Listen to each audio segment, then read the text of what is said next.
Hey everybody, welcome back to Cryptid and Paranormal Kingdom, or if it's your first time here in the channel, welcome.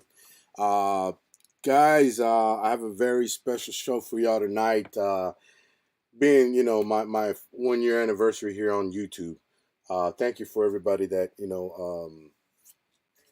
congratulated me and Tom, because Tom is in the group. uh, and thank you for all the comments and the nice words that you guys gave us. Thank you very much for that. Yeah, it's been 1 year. Wow, that's really fast, isn't it? I got a really special guest for you tonight, guys. For like I said, for the 1 year anniversary, I saved him for this because man, you guys are gonna be blown away when you hear this interview. And so I'm fixing to bring him on. Okay, guys. I see there's a lot of you here in the chat already. Thank you, guys. Okay, Nana, Tommy, Aunt Rocks, Al, thank you. And who else did I see in there? I think I saw, yeah, I saw B Moss and Holly M. Thank you, guys. I'm gonna bring my guest in. Okay. Um, let me get him in. Hey, what's up, Steven? How's it going, brother? Doing good, brother. Doing good. How you Good. doing, man? I'm doing good. Hello, everybody out there. Good to be here, and I'm really so psyched up to be here on your first anniversary show, brother. I get to be the Yes. man. It Yes. is a complete honor, and Yes. yeah, thanks so much for having me on the show. Yeah, bro. I And, chose you especially for that, bro. Like I told my audience right now, I chose you for the special 1 year anniversary show. And because I thanks, man. knew I knew everything that you have in store, man, is gonna blow everybody's mind away, man. It blows my mind away. So I hope Yeah. I don't even know. I hope it doesn't blow everybody's mind completely away. But Yeah, man. it Thank is you. it is a trippy story for Yeah, sure. yeah, man. Yeah, I was telling everybody, or my friends, my close friends, my little circle, All that right. man, I was talking to you the other day, bro, and oh my god, my mind was blown, bro, for everything you were telling me. I was like, wow. I said, man, this Yeah. guy's, he's a great guy, man, an easygoing, nice person, well spoken, and he's got so many things to tell, man. And I'm like, Just I don't want to uh, interrupt you right now, but yeah, that conversation that we had, man, I swear to God, I felt so relaxed, and then we were just talking, and I was going automatically. I felt that you were like a homeboy of mine, yeah. We where we I grew up. clicked. Yeah, we clicked like right away, right? Yeah, man. Yeah. So yeah, Yeah, right on, brother. yeah, man. So I was just telling, we're gonna let a couple more people join in. I guess maybe 2-3 minutes, Steven, so we can start your story and your All right. encounters and your experiences, bro. Um, Maybe you could start by introducing yourself and telling us a little bit about yourself, bro. Okay. Please. Okay.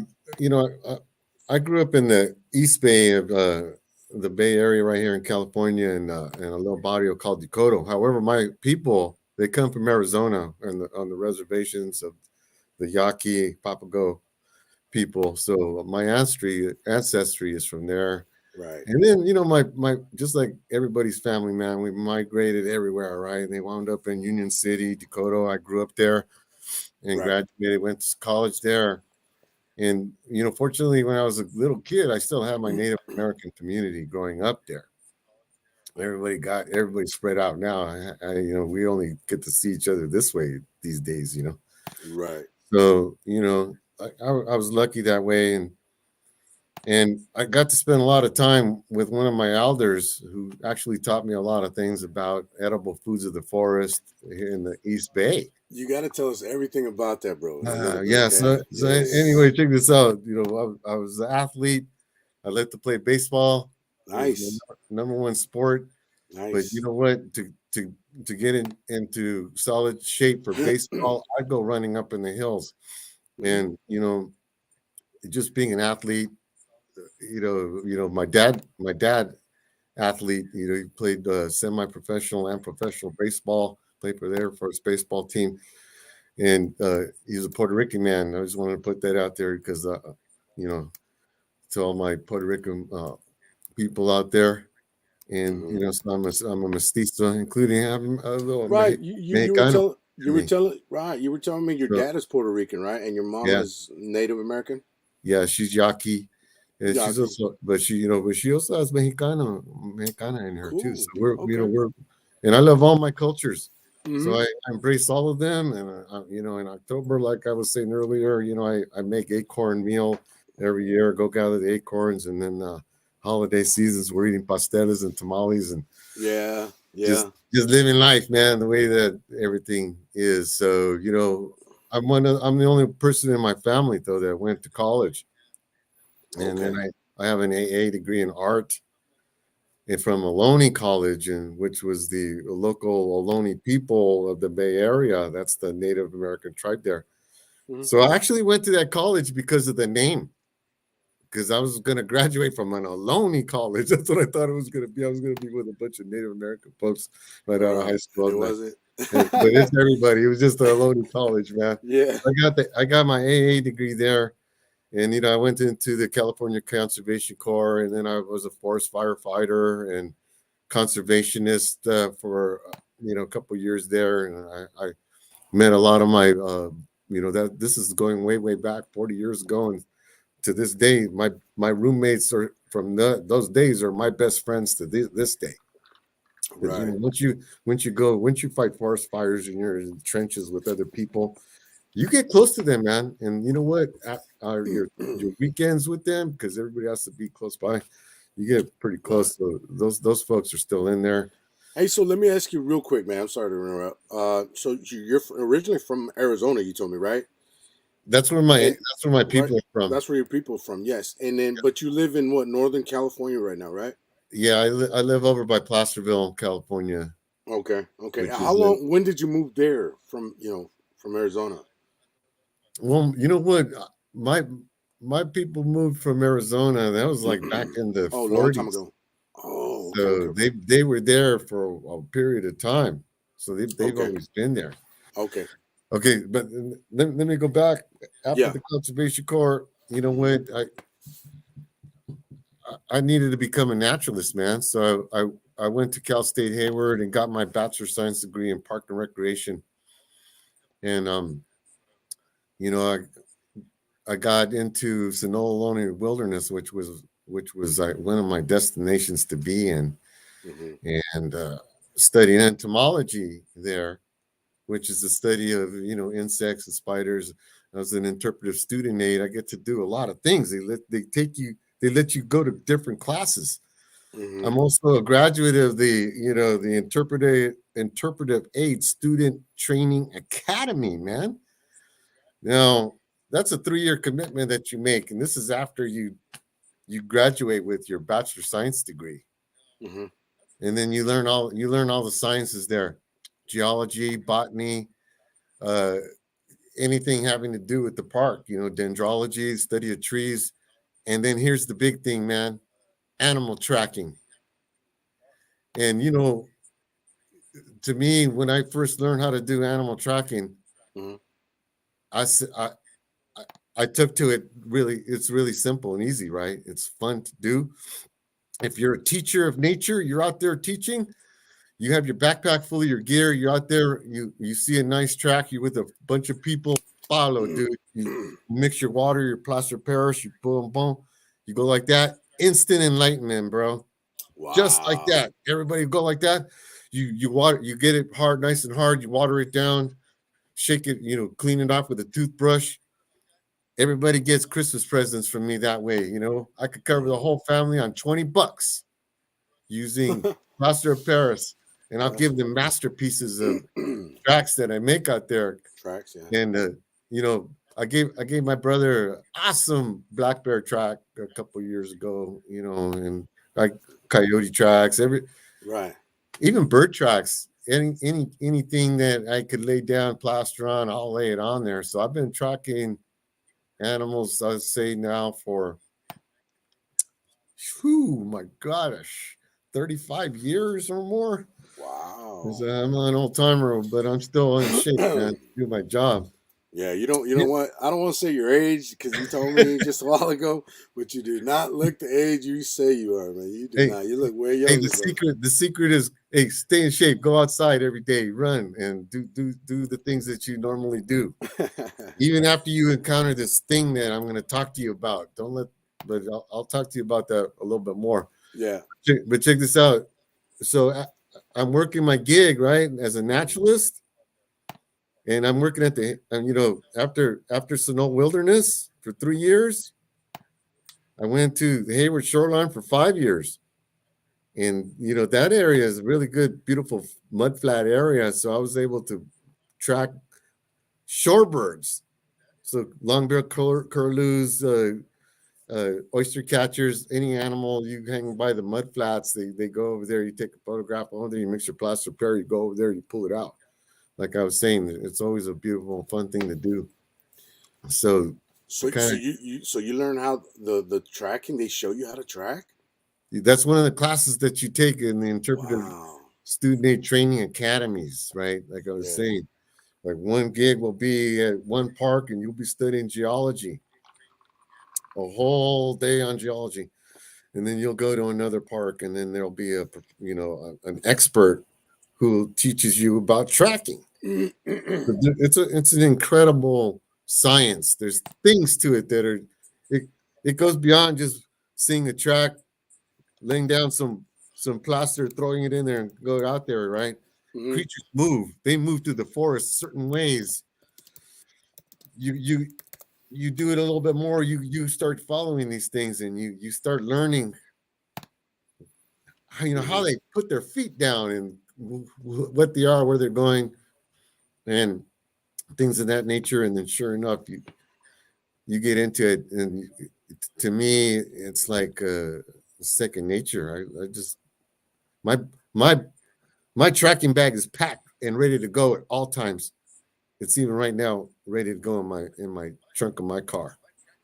So it's something that you would think, like, if you professionalism.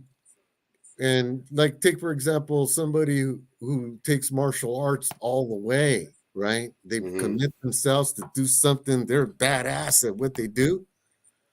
That's how I take my job, that I'm the baddest ass out there and I'm going to do the best that I can. And I'm there to pass on the knowledge of what I know to people. Students of mine call me Brother Nature. Right. So yeah, you were telling me that. Yeah, and then my Native American name is Noxium, and Noxium is the guide who shows the way home. Part of it, the one who stands high above, but not as high as the creator, the teacher who shows the way home. Right. So that's the name that was given to me in a roundhouse ceremony many years ago, and I go by that name. But you could have old friends call me Steven. Students call me Brother Nature, and then Brother of course Nature. The people that know me on a very personal level they call me Noixium. Right. And then so I'm doing my gig as a naturalist now. I'm moving ahead of time here. And I was doing my gig, and after about 12 years, I knew that I had to go back and get a master's degree. So I did. So I went back to Cal State East Bay, and then I spent a couple of years, and I put together a curriculum book on environmental education, and that one's in the teachers library at Cal State Hayward, Cal State East Bay. So if you're ever over there, you could go look in the library, say my name, pull out that book, and it has all kinds of interesting things that you could learn about nature, including animal tracking. And in about, I say 2 years from now, I'm going to write another book. It's going to be called Brother Nature's Survival Guidebook. And that talks about edible foods of the forest, when to collect them, how to prepare them, how to keep yourself alive if you're in a bad situation and you're in trouble out there. Right, like survival. This is going to be a survival, what to do right away. Right. So that's that's where I'm at with nature and stuff like that, you know. And right now, folks, you're in my classroom. I work at a Native American school here in Placerville, and you know, I have a garden program here, and I teach the kids all the sciences that I can. And in the summer, That's awesome, bro. that's when I go out there in the Sierra Nevada mountains and hopefully get a job as a naturalist. But you know what, though? Coming across this creature, brother, shit, man, it's like a pilot seeing a UFO. It was like Really? you're grounded. Nobody's gonna. It's hard for. It's gonna be hard for me to get a job out there as a naturalist again because Yeah. I saw a werewolf, and Yeah. you know who. You know, even the stigma of seeing a werewolf. You know, oh, this dude ain't working in my camp.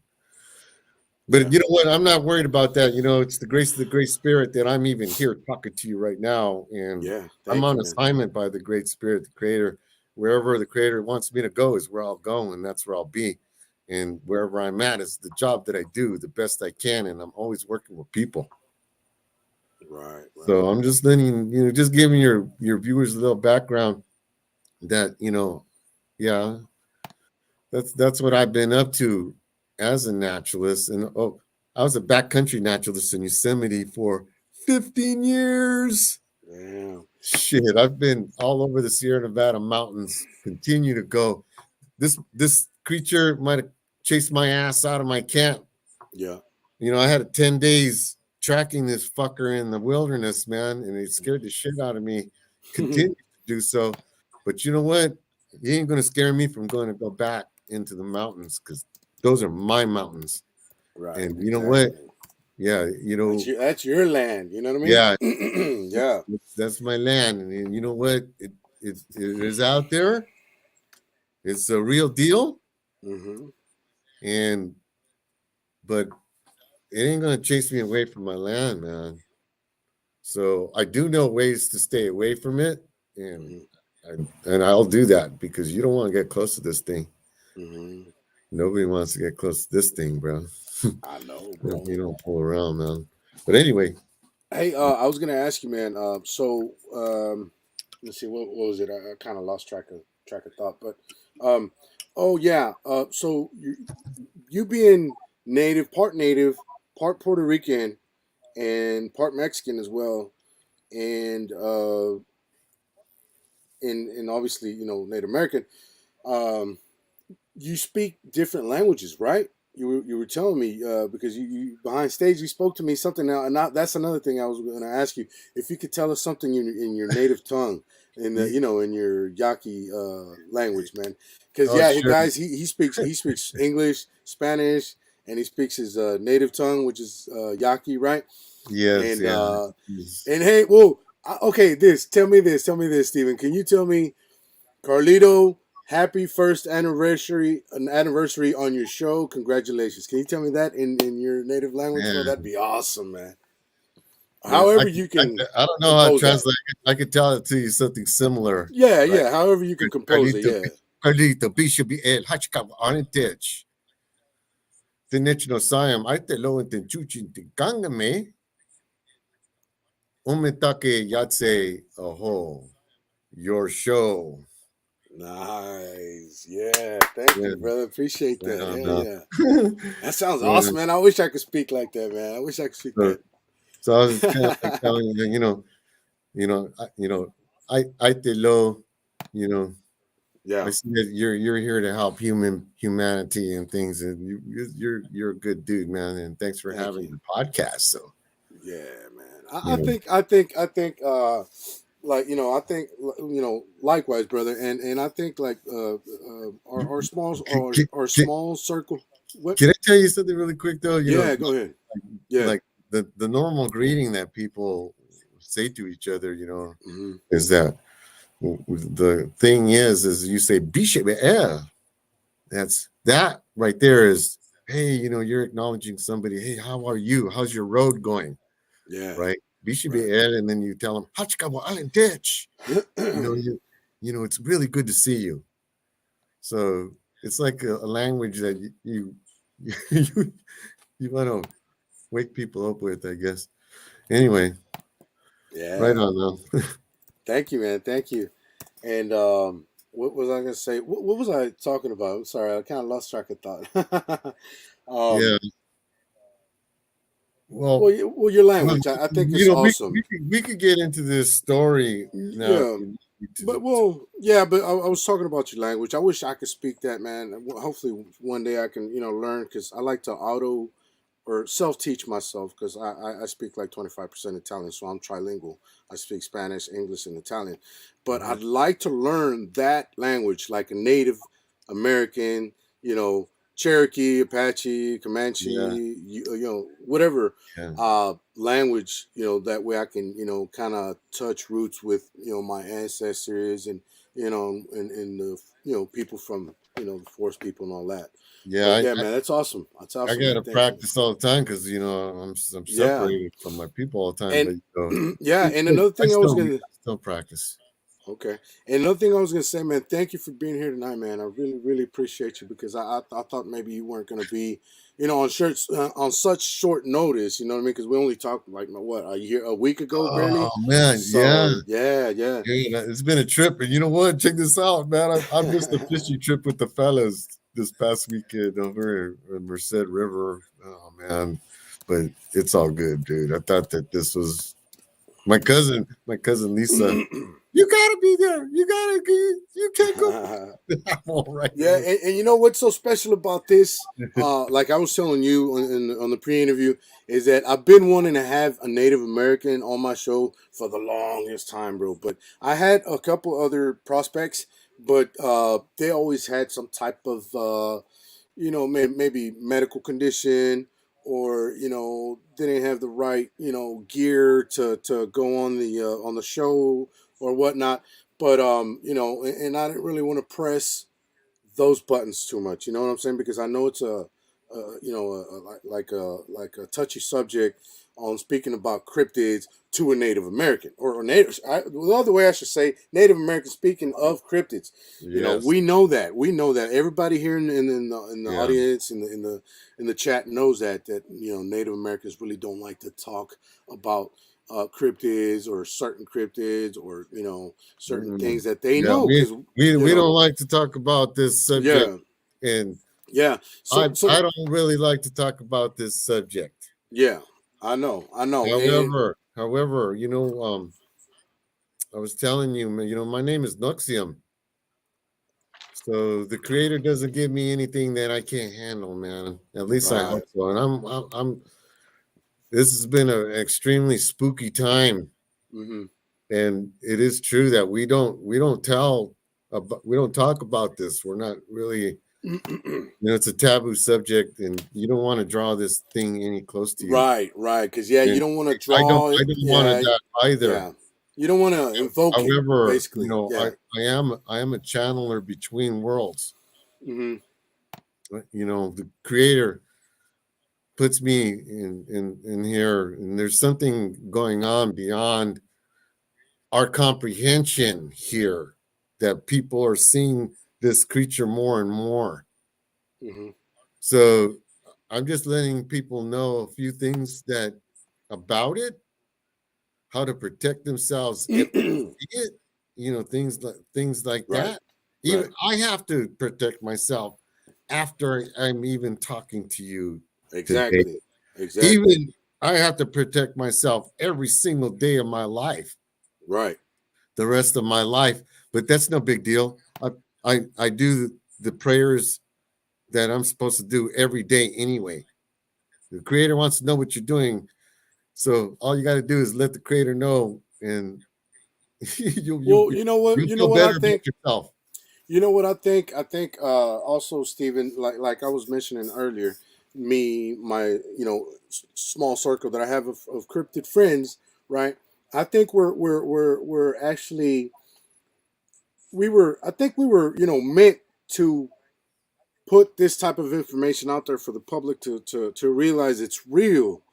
So like we're actually kind of like helping people learn about these type of things. You know what I'm saying? So I'm thinking that's kind of like my calling. That's kind of like I was meant for to doing this. You know what I mean? to helping people learn of other people's experiences and other people's knowledge. You know what I'm saying? It's always Look, good to learn every single day. You well, know, a check really this smart out, person, brother. an intelligent person knows he knows he doesn't know everything. You know what I'm saying? And Right. an ignorant person thinks he knows everything. See, that's the difference. So Oh yeah, yeah, that's totally a good proverb and there. I think, Check this out, though. brother, I think that you were sent also as a Native American, which I know the subject is touchy because you're not supposed to talk about it, but I think you were sent to let people know, you know, and warn people of the dangers in the forest and in the woods. You know what I mean? You know what? I believe that too. And like I said, there's no accidents here. So you and I hooking up for this conversation, it's Mm-hmm. not an accident, bro. It's all interconnected together. And if you ever hang around with me, somewhere somehow you're interconnected somehow. I would love to go That out there in the means Sierra Nevada with you, man, and go trail hiking and run into whatever you run into. I would you love know to do what that, bro. that would you know what you have an open invitation, but I'm going to let you know that Thank you. because of this situation, when I go back to the mountains, Mm-hmm. I'm going back with about only two or three of my fellow closest confidant people, and all of them has special.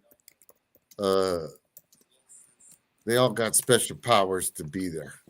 Right. You Right. don't want, yeah, I can't.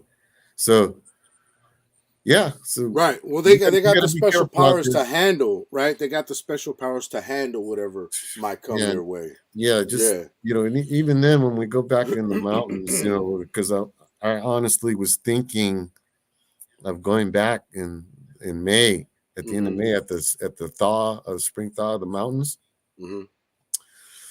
because not because I have a death wish or anything like that. I just happened to know where this creature was last, Mm-hmm. and you know what? I need to go back there and put a couple of trail cameras up there and get just a few extra footage of it, and then Right. I'm gonna leave it alone. And pray to the creator that it leaves me alone, because you know what? It's a supernatural being, man. It is. Yeah. It comes in physical form, Mm-hmm. strong as can be. Mm-hmm. It's there, but you know what? After I've left the camp, it's shown to me that it's a it's an amazing creature. What can I say, right? So Okay. yeah, Thank you, Stephen. Okay, yep. so I'm thinking maybe we should start with one of your encounters. I'd like to start with the one in the tent.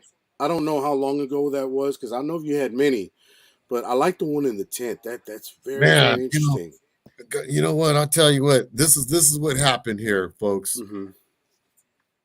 Okay. I'm the naturalist. I worked with another gentleman, and before anybody comes to camp, he and I set the camp up. That means we put the tents up, check the plumbing, toilet, showers, everything that has to go with camp life, food coming in.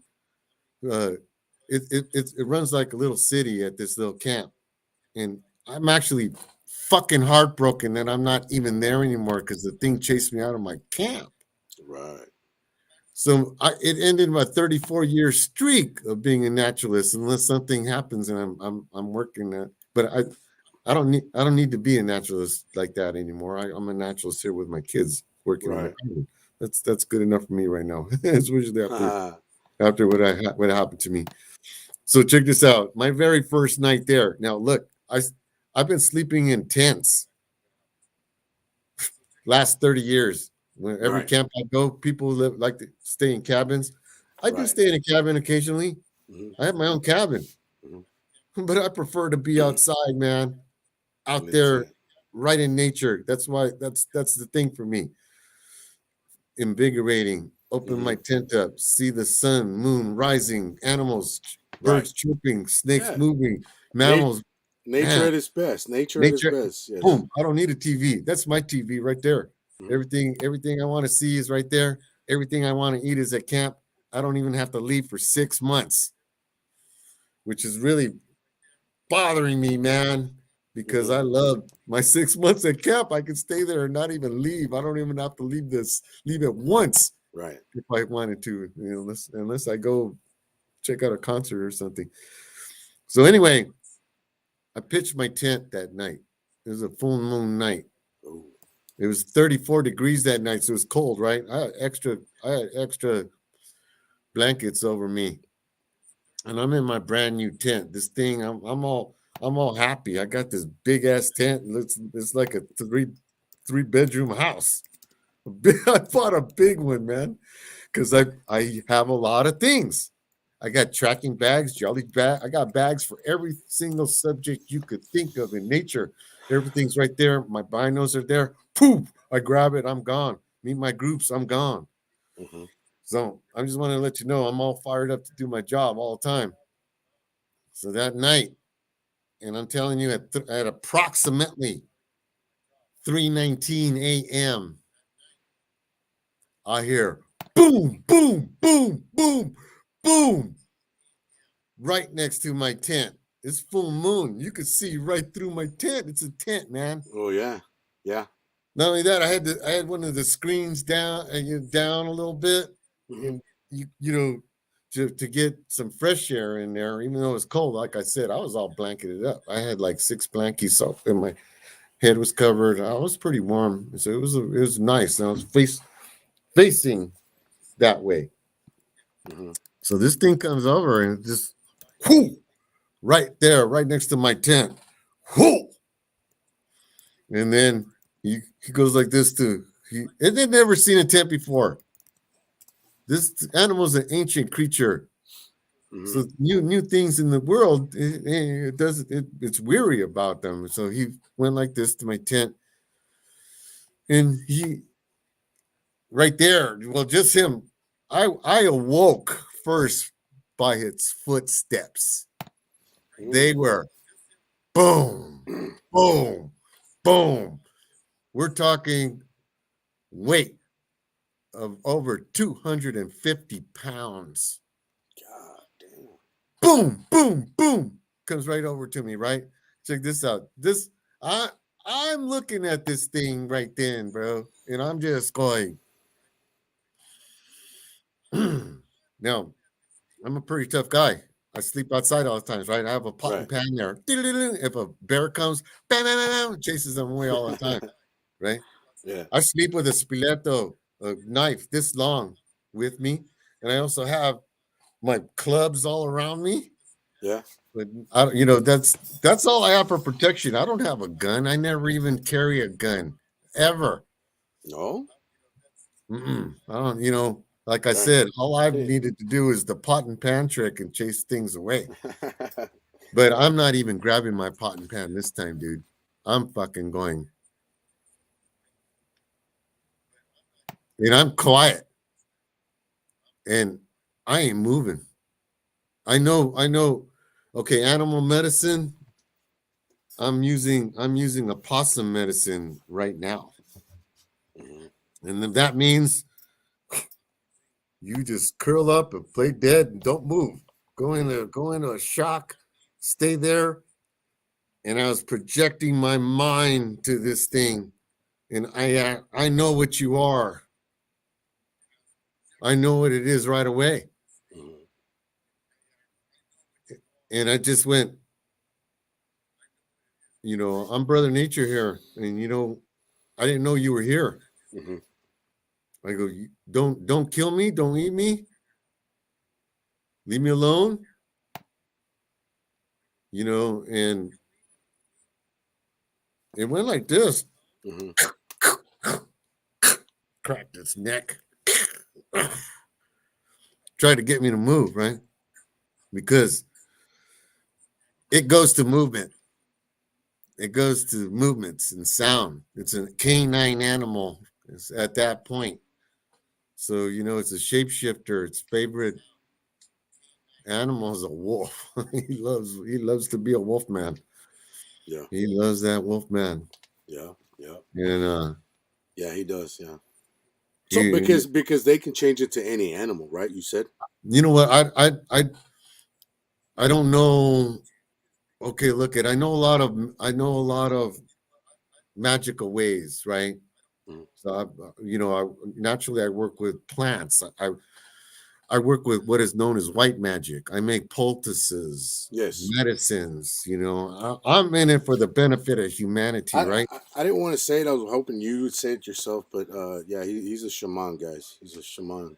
Yeah, I don't. We're not. We don't want to talk about it too much, but yeah, Yeah, I'm a medicine man of medicine man. yeah, Hmm. I'm a medicine man. I am a. I practice shamanism, Hmm. and I believe in the great spirit and the creator, and the creator. Hey, Jesus Christ, bring him on. Bring in all of them on when you have something like this and you're encountered with it. Those all of them are your allies at that point, man, because you're gonna need them. Because this thing, right? Okay, check this out. So that night, right then, boom, he tried to scare me. He couldn't. We communicated on a mental thing right there. It knows that I'm a medicine man. So it takes off. Boom, boom, boom, out in the forest. Same way it comes in, same way it came in. As a matter of fact, that's one of the incredible things about when I was tracking this creature. He steps on his own tracks, stays in a straight line, and he does a grid, man, and through the forest. It, like, check this out. I'm going to give you an example because like I've been telling you, animal ways are my ways, right? This is even the interpretive student aid training academy I went through. A few classes are on mammology, so you learn everything. To me, you're in the greatest space, in the greatest school you could ever be in, learning these things. Hmm. So where am I on that? I was going crazy right there. You were saying that he was leaving. He was stomping his way out the same way he came in. Yeah. So I was just going to give an example of like a coyote, for example, that's on the landscape, right? Hmm. They do this, they're 15 yards this way, 3 steps this way, 15 yards that way, 15. They go like this. Oh, they kind of zigzag their way Yes, out. and Yeah. then move, right? A Uh huh. dog, they're just happy to be out on the Yeah. landscape. They run all over the place, pleasing their master, looking for a ball. Hey, let me ask you real quick, Steven. Did you get a look at it, a good look at it that one time on that encounter, or no? That That encounter. that first night encounter, Yeah, the one with the full moon, and you were in your tent. you could see the whole silhouette of his body right there. Oh, right through the I'm not tent. looking right. I'm not looking. I'm looking at his silhouette. Okay. It wasn't until later that I actually seen him running through the forest that I Right. seen it. Hmm. But right through my tent, you could see the silhouette, man, and he's a very powerful creature. Right. He, Because when you were telling me a story about this thing, that I don't know if it's okay to mention it or not. I wrote it on the description of this live. I mean, it's obviously there, but for people to see. But when you're actually talking about it, you don't really want to mention it because you don't want any of that negativity drawn to yourself. But um, can you describe what it looked like, or did you see a good, what it looked like? Because I oh, know you told me. You oh. told me. Can you describe it though? Well, he's got a narisa like a wolf, right? Uh huh. He got classic wolf face, Okay. and he's got incredible, beautiful ears. His head is a wolf, Right. flat out, man. Right. And I love wolves, right? Right. It's kind of trippy, Because but this is the he has a wolf. encounter. This is the He has, encounter where you saw the werewolf, right? Where you saw the wolf man, right? yeah. Right. Oh yeah. Okay. Yeah. Because This well, is it. This hold is on, it. Stephen. Hold on. Because people are getting mixed up in the chat. I see they're thinking it's Skinwalker or if it's a werewolf, and that's why I'm making it clear that this It's both. encounter, It's the yeah. same creature, man. Mm-hmm. Right. Right. Because he can turn into a wolf. He can turn into whatever animal he wants. But in Oh, this encounter, he looked like a wolf, right? he's a wolf. He was a Okay. wolf all the way. And then not the wolf head, but unfortunately, he's got arms, man. Got real long fingers. Mm-hmm. He's got claws on those fingers. He's covered in fur. He's got a Okay. tail. He's got legs that actually are really unusual legs, and his he's got his feet in the front. He's got the pads and the fingernail and the nails of a wolf. An incredible humanoid heel that tails inward. Whoa. And that's a special adaptation for climbing on rocks up there, Mm-hmm. because this is a really rocky area. There's volcanic area up there. It's an old extinct volcano. And just that alone right there, I'm letting you know that that kind of environment is a hotspot for paranormal, magnetic uh, phenomena. Right. Things happen there. Right. And Oh, you that's know, what we were talking about. out That there, a that lot first, of that's what we were talking about, right? The crystals and the minerals, and yes, like I was telling you on the pre-interview, it's known that in Native American burial grounds, oh man, dude, this shit tends to happen, brother. Or where there's limestone too. You know, yeah.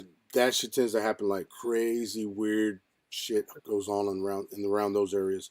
Okay, give you a little background of where I was at. Now, check this out. The area that I was at, the Washoe people lived there. As a matter of fact, they still live there. That they claim that land as their own. Right. Beyond United States, they've been there for over 14,000 years, right? Mm-hmm. So they they know a lot of things that I don't know. I'm not Washoe. However, I'll talk to you a little about this later. In my research of Right. finding out about this, I went to the Washoe people and they informed me of certain things. Okay. And but I'll deal with that later, Mm-hmm. right? But Mm-hmm. what I'm talking about right now is this area. This is where the Donner Party ate themselves up, you know. And unfortunately, and that area around the area, there was Native American Washoe burial grounds that got desecrated. You top that with being around. Okay, now there's petroglyph sites over there, a few of them, and these areas right here predate the Washoe people, where spirit beings were able to come through in and out all the time into this world, into that, into our world. Mm-hmm. They the native shamans of that time, and even some to this day, can conjure them, pull them in, pull them out. Once the veil has been opened, they could go in and out all they want. Wow. And unfortunately, one of the things that hey, people, go love nature, go do it, have fun, but do it in the day. Yeah, do it in a day. Exactly. Do it where you know it's going to be safe, and always have a couple Yes. people go over there, safety numbers, because going alone is not a good thing anymore. Exactly. Exactly. That's And, when people and go missing. yeah, and up here in this one area, I don't know if you've been, there's things, people have gone missing. Yep. And this is something that I told the gentleman that I was working with, that we needed to stop what we were doing, investigate where we're happening, because people were going missing. Right, right. Hey, Steven, real quick, brother. Don't forget it. We're talking about the people going missing. Okay, don't forget it. All Keep right. that thought. Keep that thought in mind. I just want to take a little break. Okay. From the story, right? Because I don't want to go to story to story to story, and people just asking all random questions from all the different stories. So I kind of want to, chapter them out or whatever. I have a question from Al Sanriga. He says, "How long has it been since he's been back into the woods?" So I kind of want to answer a couple of questions right now, bro. So I won't let him go too far. Okay, Steven? Okay. Check this out. The forest fires that we've been having has had a devastating effect on all animals, including this creature. Mm-hmm. So we lost so much acreage that it shrank its habitat. So it had to move to where, and then my camp is a really good spot for it to move to. Mm-hmm. And a lot of food, and he ate everything up over there. Every little creature, he was munching on them, and yeah. Anyway, I don't know if I answered the gentleman's question all the way. What was that again? He was saying that how long has it been since the last time you've been back to the woods, to those woods, into those woods? I'm guessing he's speaking of the Sierra where you had July. your July. July the 10th was my last day there, Okay. and then I had to get out of there. The 10th day, I had to get out of there. I was going to be its next meal. Yes, you got to talk to us about the 10 days, bro. Okay, remember that. You got to okay. talk to us about that. Okay, now look, I'm not a crazy guy or anything like that. I just happen to be the naturalist and scientist of this camp. So I take care of kids. Yeah. Take care of humans, other adults, everybody that comes in that camp. They're my responsibility. I have other people there, but I'm the elder there. Mm-hmm. You kind of basically, as a naturalist, what I say is pretty good. Everybody will go along with it there. Okay. So thank you, Steven. He's asking me how long it has been. Has it been? I've been there? Yeah. So I left. I was there for only 10 days. But this was back in July. That's what he wants to know. Okay. Yeah, this is back in July. Okay. I have another question for you. It's Motel James. This is how did he know this was a shapeshifter when you saw the on the full moon? Man, you know what? And another question to follow up with that, along with that, this from Noogie the DJ. He says men transform into these creatures, so that's related. Both questions. I gotta watch out who I choose for friends. Believe me. Yeah. And how do I know that it was a shapeshifter? Yeah. Shit. And you know what? I'll tell you something right away. The very first thing when he came to my tent that night, mm-hmm. we started communicating telepathically. Wow. I happen to be a channeler, and I happen to be open to things. I don't talk about it much. Again, like I said, this is something I don't really even talk about, only to my very closest friends. Okay, yeah, I just read Motel James's comment. He said, "I just came in. How did he know? Because he didn't hear the whole story from the beginning. That's what it was. He's a Native American shaman, and he does white magic, which is healing powers and curing powers. Motel James. Yeah. Right so yeah. Thanks for coming in, man. Yeah, because he didn't. Yeah, he didn't know. What you were talking about. Like he didn't know how you knew it was a shapeshifter or whatever. Yeah. So let me. You know what? In a lot of the photographs I have, mm-hmm. I even have them morphing a few times. So, yeah. Check this out. I haven't shared all the photographs that I have of this creature. All the photos that I've been sharing with you so far have only come from one trail camera. I put 2 up. I looked through the other ones. Yeah. It's on there. It'll be on book 2, man. Okay. Cool. Yeah, don't forget to mention about your book because I want to talk about that. That way we can all. You shared it. You actually shared it in my group, right? Today. Your book. I shared. I put my book out there. Okay. And it's on the cover. Right. And it's a blurry thing. And I put it because that's how you're going to see it running. This thing don't stick around to pose for pictures. Right. But he's there, and he runs, and he runs pretty dang fast. Yeah. We're no match. We can't outrun it. Right. Hey, so I remember you're saying that he loves to become a wolf because, like we said earlier, they can be, and you said they're both. You said they're both a shapeshifter and a werewolf. So that being said, Noogie's question was, is it a man that transforms into a wolf? And then he has a follow-up question: is it full transformation? Can you answer that for him, please, Steven? It's a full transformation. He'll turn right into this creature. And you know what? It's so comfortable in its own body, it doesn't really want to change into anything else. Mm-hmm. It's able to move and eat and burn calories just like a normal wolf. Right. It, Yeah, you it know, has to eat. It has to, do all like everything. our food, it doesn't eat our kind of food anymore. Mm-hmm. It needs to have fresh, living food. Yeah, Right. Right. bird or mammal, whatever it could get. Right. Okay, so it's full transformation because you know how there's folklore of shapeshifters or these things. What are they called? Shit, just forgot the damn name. The shapeshifters. You know how they transform and they partially transform, like only half of it transform into an animal and the other half stays human. Is that true, Steven? Or is that just lore? Skinwalkers, that's the word I was looking for.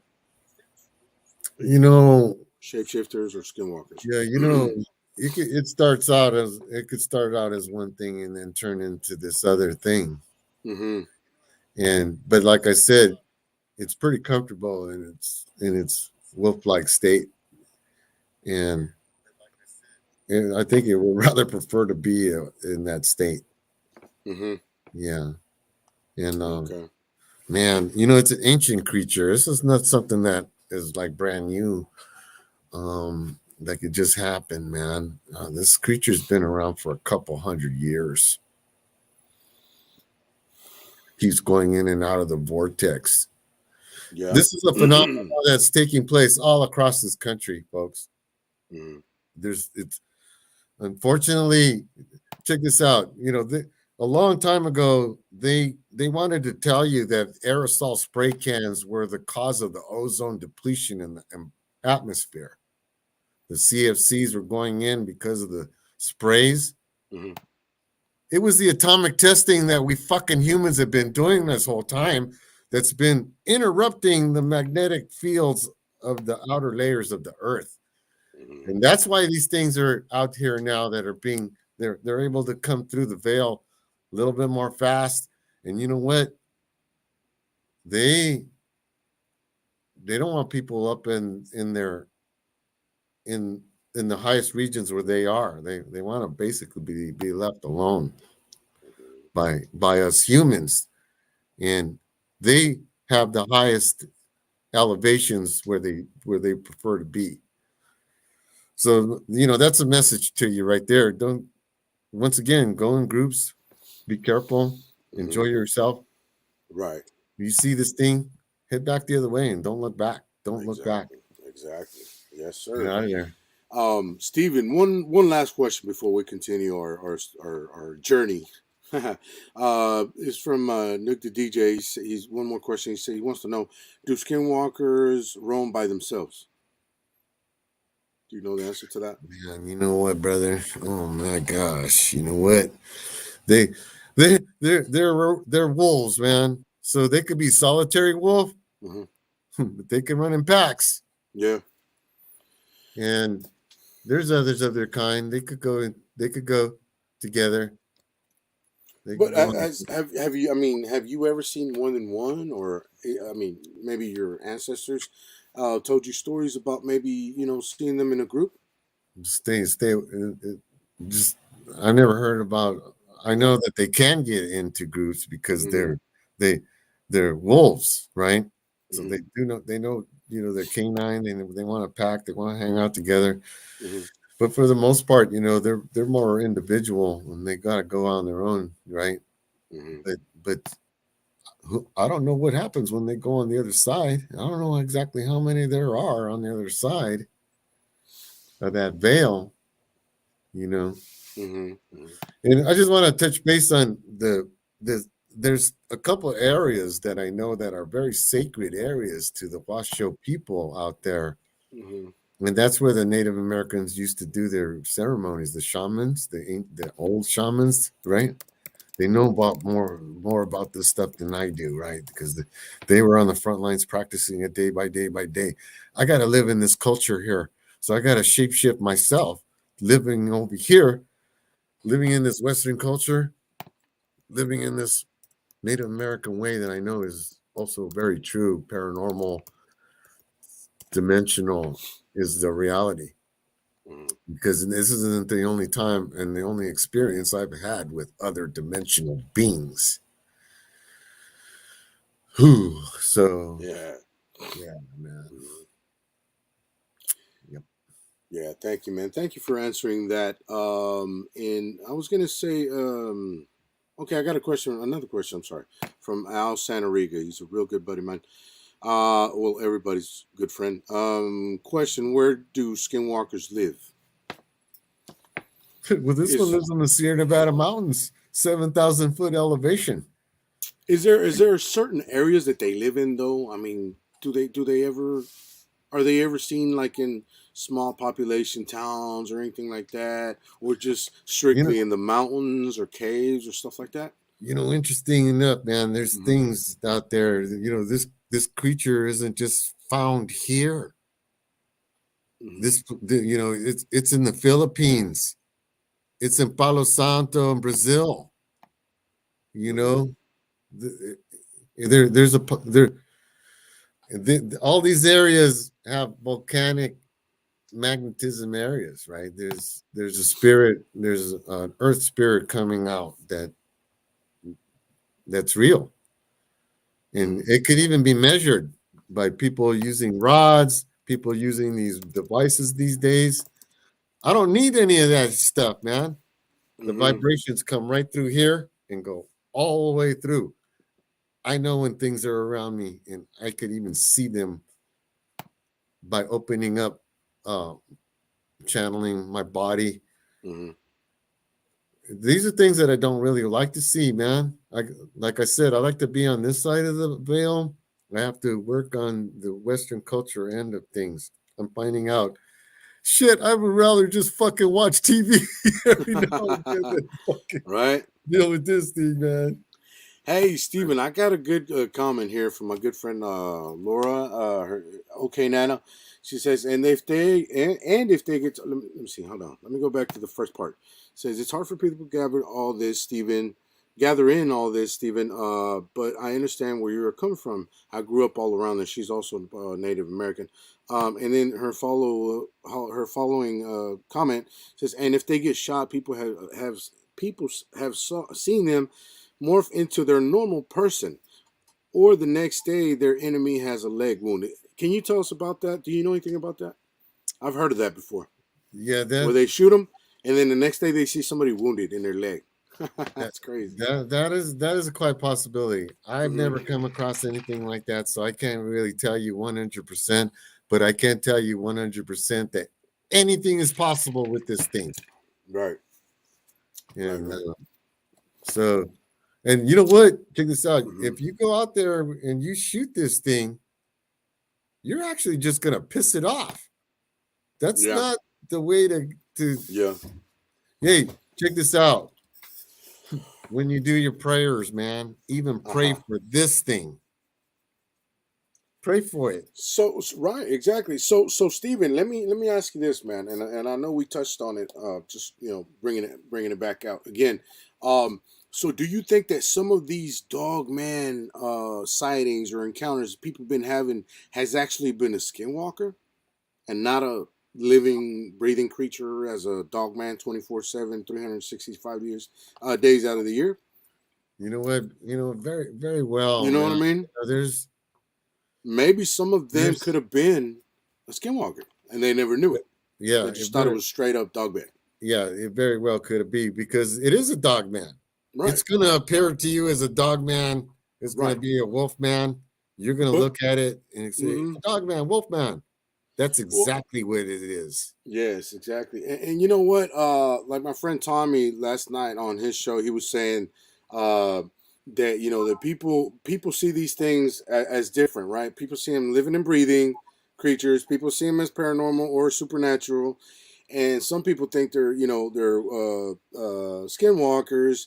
Some people think they're alien pets. The aliens come down on a craft and drop them off, take off, and then come back and get them some other time and take them away.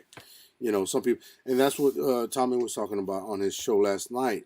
So and which is very, very, very true because a lot of people think different things of them. Some people think they're skinwalkers. Some people think they're aliens. Some people think they're supernatural. Some people think Yeah, they're living and breathing creatures, they're flesh and not. blood. Let And me it's a tell you, never-ending they're not. battle. But I think they're both. They're both living and breathing creatures and supernatural. They are. They're, Now, they are. Skinwalker would be considered supernatural. He's supernatural, all right. Yeah. Just that being there is supernatural. Yes. So, but it's capable of other things. Right. Yeah. So, oh, another good question from my good Can, friend. can I go back to Nick BGK. that other your question Sure, before that? sure. She Go said ahead. that it was really hard for people to grasp this, Right. right? Mm-hmm. Check this out. You got to think outside the box and think at a different level of dimensions, culture. Mm-hmm. I'm gonna let you know, we Yaquis have been here for 14,000 years. Right. We are the cultivators of the desert Right. and survivors, you know, Right. in our lore, it's Mm-hmm. there. Navajo lore, it's there. Right. Shoshone, other from the Four Corners, the Utes, all these different tribes, we know about this. So I know it's hard for people to grasp it. Mm-hmm. Unfortunately, it's up to you to grasp it.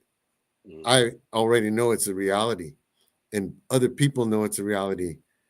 And these things are coming out, and they're going to keep coming out. And we need to start paying more attention to the Right. environment and create vast wilderness areas, repopulate the earth, trees, everything, a whole paradigm focus that way. Or Yes. these things will come into the cities. Mm-hmm. They'll go on the outskirts, and Right. Right. they want to let it be known that they just want to be left alone. Right. They got their way for a reason. Mm-hmm. They practiced their magic to turn that way because their lives were fucked up and they went through genocide, man. Mm-hmm. So some of these guys have a lot of different, they knew how to do it. Right. I don't need to go that way. I don't want to be a werewolf. I don't need to go that way. I want to come back in my incarnation as another teacher once again to do what I do for this planet and people. And it doesn't even matter anymore what people think, whether it's like, oh, he's crazy or not. Yeah. I'm pretty dang sure I'm not. Right. Exactly. Hey, Steven, I got another question from B Moss. She's asking, ask him how they are able to survive the transformation. Do you know? They morph. Say more. With their supernatural powers. DNA structural thing turns from human to canine in it. And once they're there, if you were to inject it, happen to get a blood sample, which I don't think is ever going to happen, you pull that thing out, it'll be canine. It'll be a wolf. It'll be wolf DNA. Right. But let me ask you a further question to that, Stephen. Do you think, what is your thought on this? Do you think they transform from a human into an animal, or because of them being witch doctors, they use some type of magic and automatically transform into an animal? Like boom, Well, like you know what? with the flick of a wand. That's my question. Yeah, it could be a potion they drank. Right. Right. It could be a combination of whatever it is that they needed to do that. And then there's also words of power that have to be said and summoning, and there's somebody knew how to get electricity through them. And all these things are factors in becoming one of these things. Right? You just don't, you're instantaneous werewolves. Mm-hmm. Sometimes you're guided there, and you're taught this, and then you become one, and you're out there in the world. And mm-hmm. Hopefully nobody sees you and that you're high enough that you could just survive as the animal. That's why I pray for this thing every day. Mm-hmm. Hey, be the animal. Stay in the Sierra Nevada. Stay away from people. We're not the best thing for you. I even told it one time. They're gonna try to fucking make you into a weapon, bro. I asked it stay in there. Like I'm just doing it for you. I pray for you, creature, that you like humans are evil. They'll recognize your strength and power and try to tap into it. Don't let them do it. Even that animal, I don't want anybody messing with it in a scientific way, making it into an experiment. It's already been experimented with. Right, right. So. Hey, Noogie the DJ, the guy with all the questions, all the good questions. He Right said, on, he said, Noog the DJ. Noog the DJ. Yeah, Right. he's one of my good friends from a long time Oh, ago. DJ, tečko je kače, on me take jace, aho, DJ. Hell yeah. And he said to tell you, thanks for answering his questions, brother. Oh, right on. Thanks for his good questions. And I want to let him know that it is difficult for me to just be talking to you guys about this today. Yes. But, Hey, exactly. Thank I am feeling strong, and I am blessed. But at Thank the you. same time, I know the realities of things. Yeah. Beyond its physical appearance in the Sierra Nevada mountains. Right, right. Hey, one last question. He wants to know if there's a difference between Skinwalker and Wendigo. Yes or no? Yes. Okay. Absolutely. There's a major difference there, man. Okay. And with that, Steven, I want us to finish the questions there and continue. And if you could, tell us about the Wendigo encounter, brother. Oh my gosh. Okay. Because I know everybody's waiting for that. That's what I'm saying. And, and I don't want people to leave and never hear about the Wendigo. That's what I'm saying. Let's bring it out, man. Let's do it. Are we still on this right now? Yeah. Oh, okay. Yeah. So I wanna do the Wendigo now. Hey, I'll tell you something straight out. Yeah. The Wendigo is more dangerous than the Skinwalker. Yes, because like we did what, like 3.5 hour talk on the phone, Steven? Yeah. And we could do this interview for about 4 or 5 hours with everything that you know and everything that you have to put out there, but we can't. See I'll come back another time. Yeah. We'll definitely come back and follow up. But right now, I want to give the people a little touch of what the Wendigo is and what your encounter was like. All right. Okay. And please tell us everything on your encounter, every description. Okay, look. Medicine ways are a little different than your normal ways. Okay, I have to do ritual out in the wilderness 4 times a year at least. Those are the solstices and equinoxes. That's when things are more powerful. I'm able to go in the mountains and I connect with the Great Spirit. Right. I make a few concoctions that I drink to help me enter the spirit world. I make a medicine lodge. I sit in these things. You might not even understand what I'm talking about right now. This is Native American. This is our Yaqui traditional way. We go out by ourselves in the wilderness for up to 3-4 days at a time, and we look for the messages that we ask the Creator, so that we can proceed on with the next quarter of the year to be uplifted, to stay positive, to do everything that we need to do to rejuvenate our batteries. It's done in nature. There's a way to go into a sweat lodge, a way to go out of the sweat lodge.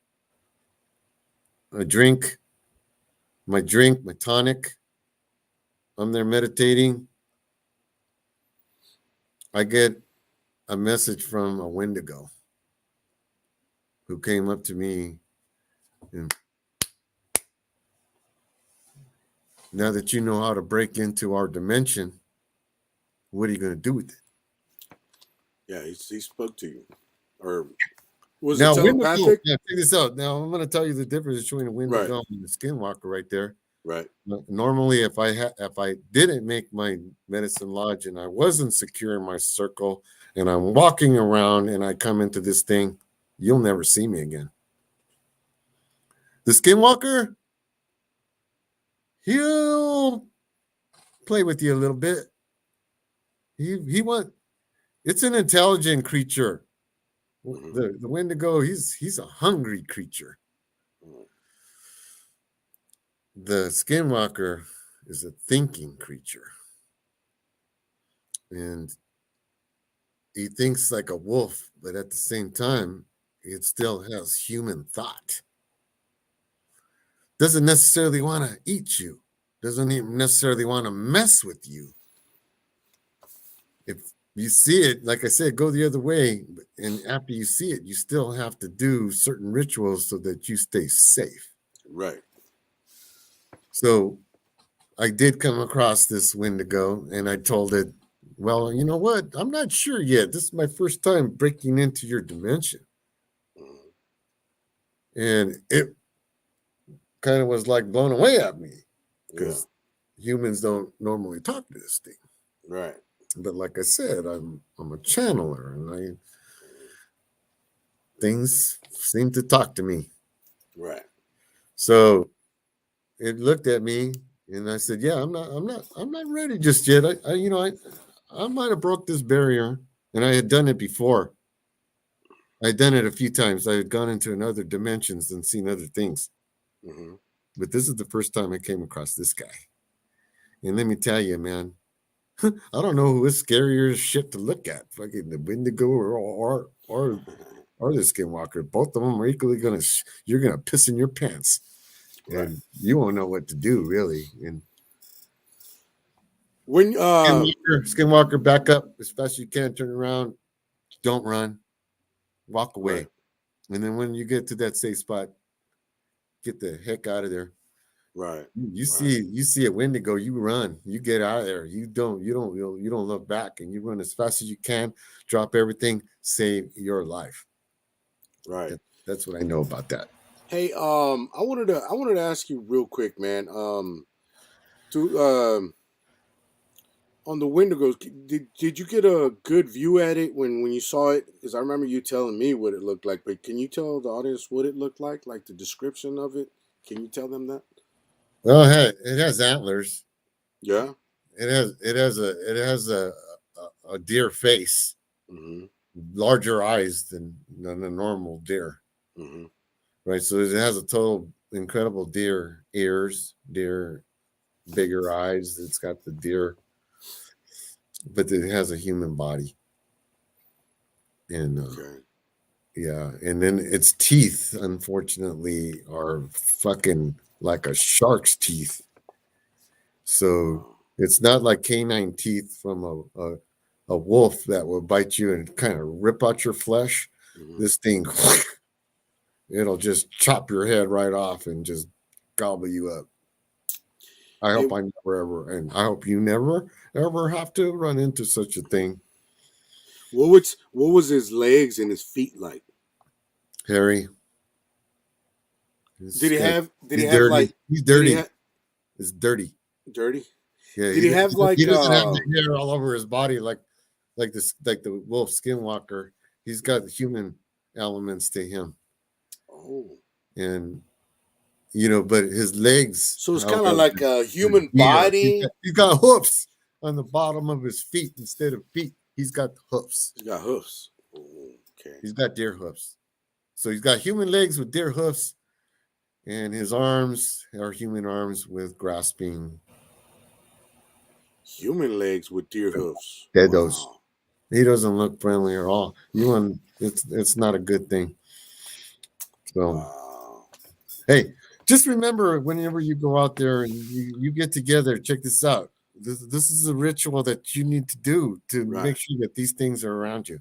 You get with whoever it is you're hiking with, because you're not hiking alone anymore. And then you're all holding hands, and then you just say a prayer that you will not take unnecessary chances on this hike. Okay. That you will walkie-ishy wishy-ish, heads up and all around. Right. In your group, heads up all around. Heads up and all around. Yeah. So keep your head on a swivel and always look up. Always look up. Carry this with you. Check this out.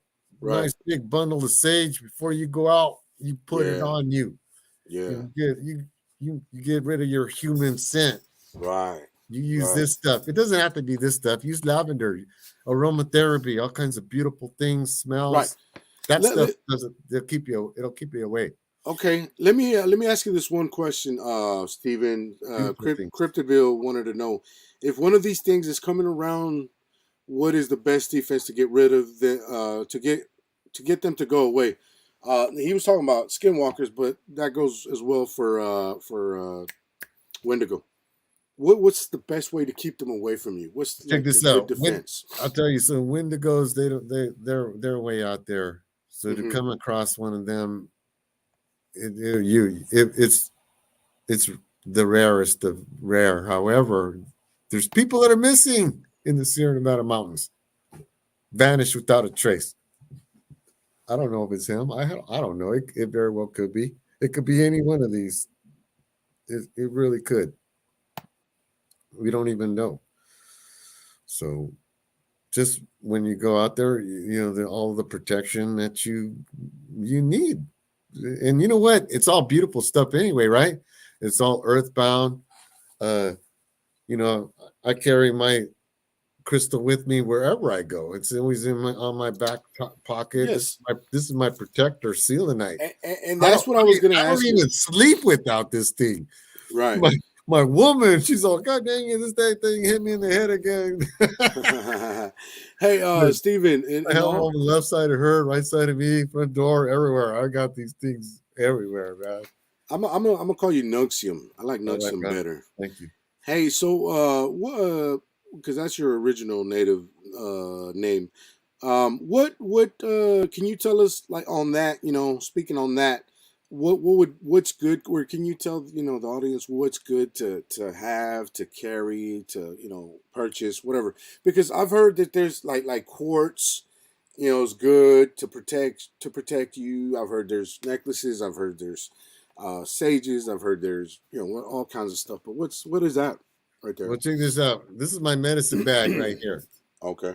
And I never leave home without it. I'm never gonna leave home. I leave home without this thing, man. I'm fucking panicking. Oh, where's the fuck can I put it? Oh shit, I gotta go back and get it. Because Right. this is the kit that I use, man. That's your survival kit, basically. Yeah, gives me the confidence to Yeah. just go about my busy day. And Right. it always has sage in it, white sage. It'll always have my selenite in it. I never leave home without it. I do my prayers every single day and every night. I got my tobacco, my organic tobacco. So the creator, I'm always constantly speaking to the creator, and the creator allows me and accepts me with the tobacco. The creator loves that smell. Other spirits like it too. And Mhm. so I use it quite often. And it has to be organic tobacco. Don't be using chemical stuff, man. All natural. It's much better for you anyway. And I don't smoke. I light it up to have the smoke open the airways for the spirits to come in so that we're able to receive each other. And then what else I got in here? Check this out. My harmonica. That's cool. Because if you're walking around in the woods and everything and you hear a sound, I break this out. I fucking throw a little jam on there. Mhm. Okay, little secret for you. The creature's ears are canine, man. It's Mhm. very sensitive to sounds. Certain vibrations, certain sounds it does not like. It does not like the harmonica sound. Really? So I always jam with my harp. And then let's see what else I got in Could here. it be? Could it be because of the frequency that it puts out? Yeah, Okay, I that's thought what it so. is. So chimes, put chimes around your house. Chimes. That it might drive you crazy, but it drives them crazier. Check this out. I always carry Palo Santo with me. Another thing, just like I carry my sage, like I Palo Santo. I heard about that. A good yeah, friend of mine uses that a lot. Abe Sears, he uses that. He's a natural spiritualist as well. Yeah, I carry some soapstone with me. Mm-hmm. Other crystals that I carry with me, quartz keeps me grounded. I have my necklaces and other mojos. My bear claw necklace. If I'm going hiking, I wear that thing because it has certain power to it, and has bear energy in it. So it helps me get through the forest. Go in the forest with your mojos, man. Your necklace. I don't have my necklaces on and all that stuff. You know, I got my sweatshirt on. By the way, this right here, this is a basket pattern of the Miwok people, and I just happen to work for them right now. Oh, right here in the area. So just wanted to just give them a little acknowledgement there. And you know, they too have been here for over 10,000 years in this area. Right. So yeah. Hold on one second. I got a question. One other thing too. Yeah. It helps if you make your own medicine bag. Really? Homemade? Your own spirito is in this bag. Right. Everything that you make in life is going to make you powerful when you're out. You don't want to weigh your stuff that you see I got my backpacks, you know, I always have all extra crystals. Everything I need is in every bag. So make sure that I have all my stuff at all times. Because yeah, I mean, okay, it's scary. I'm not scared of these fuckers. I'm scared of them, but I'm not so scared of them. All right, because I know they're there, but there's nothing I can do about them. I just gotta pray for them, and they leave me alone. Hey, Steven, I got one more last question. My good friend B Moss, she might have not heard when you described the Wendigo. She wants to know what the Wendigo looks like. Oh boy, yeah, man. I wish I had a picture of that sucker. Yeah, me too. Not the friendliest creature. It has deer legs, but its feet. I mean, human legs with human hooves. Legs with hoofs, and the hoofs are more like not a deer. They're like moose size, so they're big because it has to carry that 250-pound frame of it. You know. Uh-huh. And the antlers of this thing must weigh at least 50 pounds, man. They're fucking like huge Thule elk. Wow. You know, they're Roosevelt elk size. They're huge. With the prolonged deer face and excellent deer ears. Yeah. Right? You could hear you anywhere. They could just, somebody's over there. Hey, I got a follow-up question to that from the same person, B Moss. She wants to know: are Wendigos flesh and blood, or are they supernatural or spiritual creatures? Unfortunately, they're both. Both. They could come. You'll see them in physical form. They'll make themselves physically seen. But just like the Skinwalker, they could become invisible. But don't they have to okay, Nana mentioned earlier, I saw one of her comments, she said that they have to eat something or become cannibal in order to become Wendigo? You know, like I was telling you, their teeth are different than anything. So you have this deer face, but you got teeth like a shark. Right. So those teeth like a shark, those things are for biting and ripping out flesh. That's exactly what it does. Yeah. Yikes. Yeah. Yeah. Thank you, man. Thank you for answering that. And B Moss also wants to know where are they when you don't see them? Are they in another dimension or something? They're beyond the veil. Oh. We want to keep them there. Keep them in their dimension. Keep them from beyond the veil. Right. It's going to take time, unfortunately, and there's a lot of people who don't believe. We need to, it's not just about planting trees. It's about planting trees where they originally were. You don't put an apple tree in the Sierra Nevada mountains where it's not going to grow. Mm-hmm. You put a ponderosa pine tree where it belongs. Mm-hmm. So these kind of things they're going to help the environment. They're going to create more energy in the atmosphere, more ways to stop these things from coming through the veil like they are and being exposed to us humans the way they are being. Right. So, right. I got one more question before we continue our journey down the road, man. It's Renee Wilson. She says most of his encounters, are they mainly at night? Man, you know what? I wish I could tell you they were just a nocturnal creature. Unfortunately, when I encountered this dude for 10 days and 10 nights. Yes, tell us that next, please. I want to hear that next or Oh again my because I already God. heard it. Oh, That was a skinwalker that fuck. attacked you for 10 straight days. 10 days. Would not let you leave the forest, right? The woods Well, or the mountains where. okay, I have free will to leave anytime I want. Mm-hmm. It wasn't like he was keeping me there. I was surprised that it was there. And as the camp naturalist and knowing what I know, I honestly was even going to communicate with this thing to get the fuck out of there. In its place, where it comes from, the veil, because I know where it comes from. Mm-hmm. So I stood there for 10 days. So, okay, most people that first night when it came to my tent and did what it did to me, Mm-hmm. for one thing, you would have got your ass up and tried to run out of there. You would have got eaten. Mm-hmm. Okay, if you would have stayed there like I did and not move and be totally shocked and awed at it, right? Mm-hmm. The next day, you would have got the hell out of there. Right, you would have waited for sunrise and then got out of there. Yeah, You that's what got I out would of have done. Honestly, that's what I it. would have done. Anybody, but like I Right. said, I'm the camp naturalist. I'm trying. My camp starts in 2 weeks. I got to get this creature out of here. And it basically wasn't going to get out of there. So I was tracking it in the forest. I was all alone. I had my tracking bag full of plaster of Paris. I had all my mojos with me. But like I said, I took my big old spileto with me and I had my hiking stick. That's the only thing I had for defense against this thing. And I kind of basically already have made up my mind that, okay, I have to find this sucker's cave. I got to find out where he's at. I got to do it.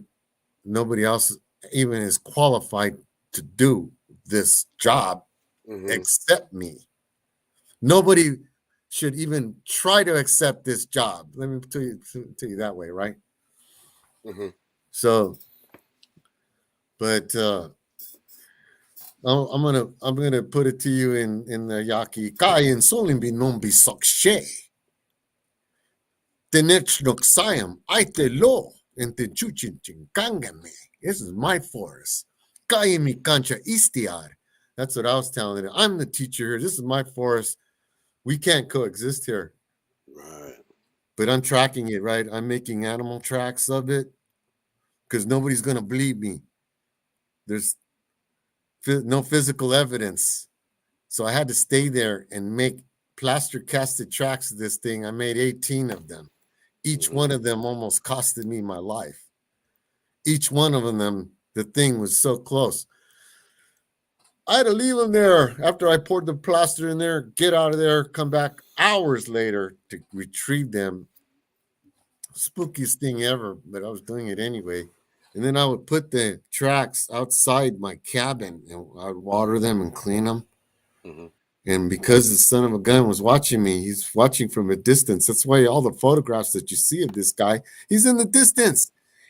He's watching. He's so fucking smart. He's one of the smartest animals I ever encountered. And watches everything that I do. And he came over to my tracks at the time I was doing 1, 2, 3, 4, 5, 6. He was looking and I'm going, he couldn't understand it. He said, what is this guy doing? What are these things? It was driving it crazy. It had never seen its tracks before. So absolutely fucking scariest shit ever, bro. Mm-hmm. Because, okay, not only am I in my cabin now, because I'm not sleeping in my tent anymore. I got that cabin barricaded, dude. I got nails on the windows. I fucking put chairs right on the door. If it wanted to kick my ass and get in there, I'm pretty sure it would. But you know what? I wasn't gonna let it come in. So I was barricading myself at night, going out there early in the morning, and check this out.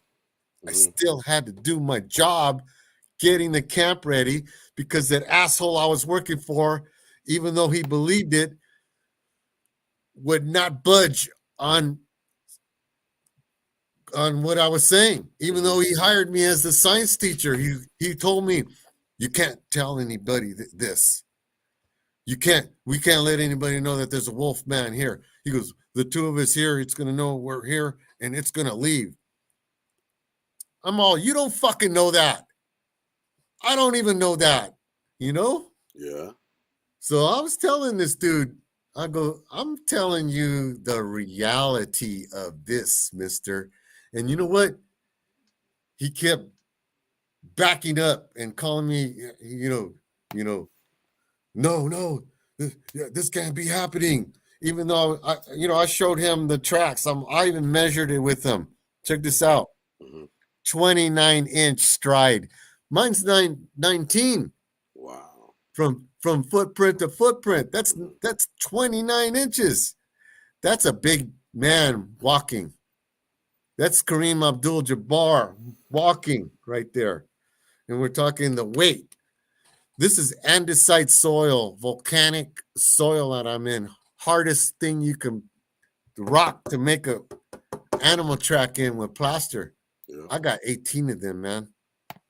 Wow. And whoo, I took my friend with, because I needed backup because I was flagging I was marking tracks that were excellent because at that time I couldn't lay the track down because the son of a gun was 20 feet away from me. Mm-hmm. He could have taken me out, man, several times. And you know what? He just was. I want to see what. Man, how did you sleep at night though, Noxium, for those 10 days, bro? Him attacking you constantly. How'd you sleep at night? You didn't sleep? I slept like this, bro. Yeah, just sitting down and then waking back up. That's me for 10 days straight.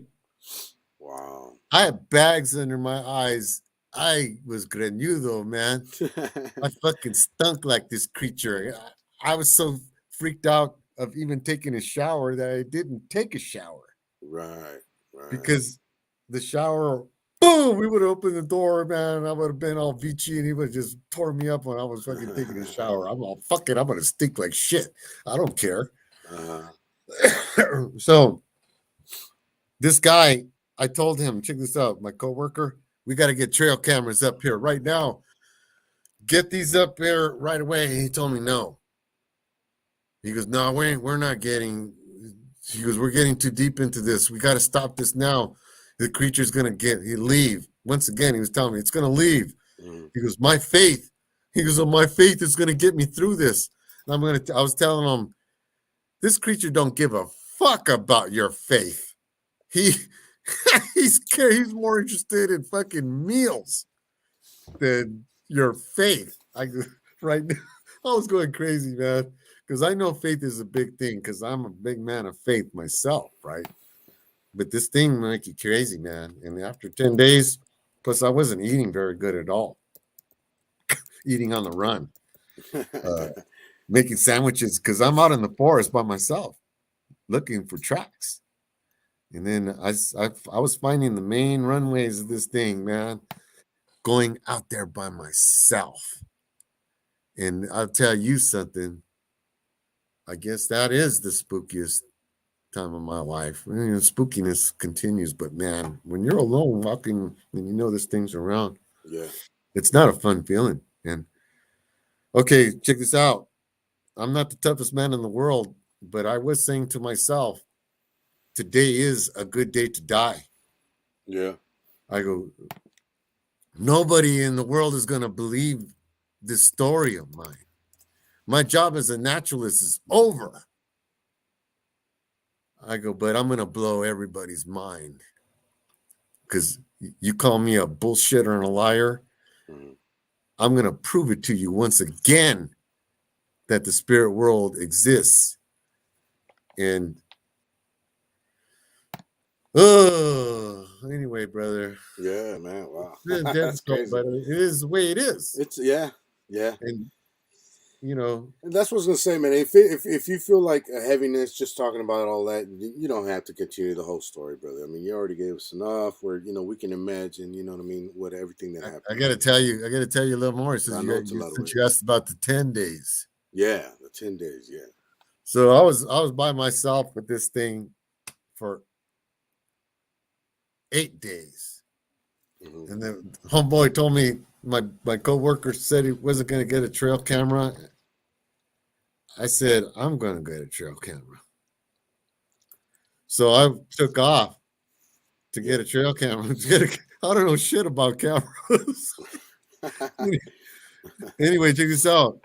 I needed to lay the tracks of the best tracks that I had seen, and I had marked them with rocks and markers and pine cones, so I could go back and lay the tracks. Right. But only I couldn't do it alone. So I went and got one of my homeboys, one of the toughest hombres of my hometown. Yeah. One of the only people that I could really take with me. A high-spirited man. That one of my oldest homies, he and I had gone to Half Dome to the top together many, many, many years ago. And we go hiking and fishing. And he was the only one that I could really tell the truth to. And he was one of the only ones that would absolutely believe it. And I'll tell you why. He's a pastor for a church. He's a counselor for young youth who have drug addictions, right? He's a very soulful man, and he's going to watch my back, and I'm going to be able to lay these tracks down. Thing is, I got to watch him now. I got to take care of my best friend from getting eaten from this thing. Right. I brought my buddy to camp. And in a few pictures, this creature's looking at my friend, man. Oh, really? And I didn't like the way it was looking at him. And it became a little even more scarier scene. I was happy that my friend was there. I was able to put down the plaster tracks. But I made sure that we were in our cabin at 7 o'clock because I needed to keep him safe. Because I didn't want him getting eaten. The thing communicated me that it was going to eat him first before it was going to eat me, and I was going to watch. That scared the shit out of me. So I made sure that I protected my buddy at all costs, and he was just going.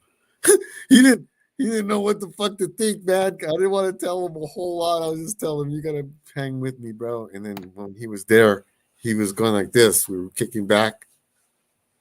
He's, God dang it, Steven. You know what? There's no animals here in this forest. There's no sound in this forest. Nothing. Not even a cricket. Crickets are scared the shit out of this thing too, man. Nothing. No noise. It is.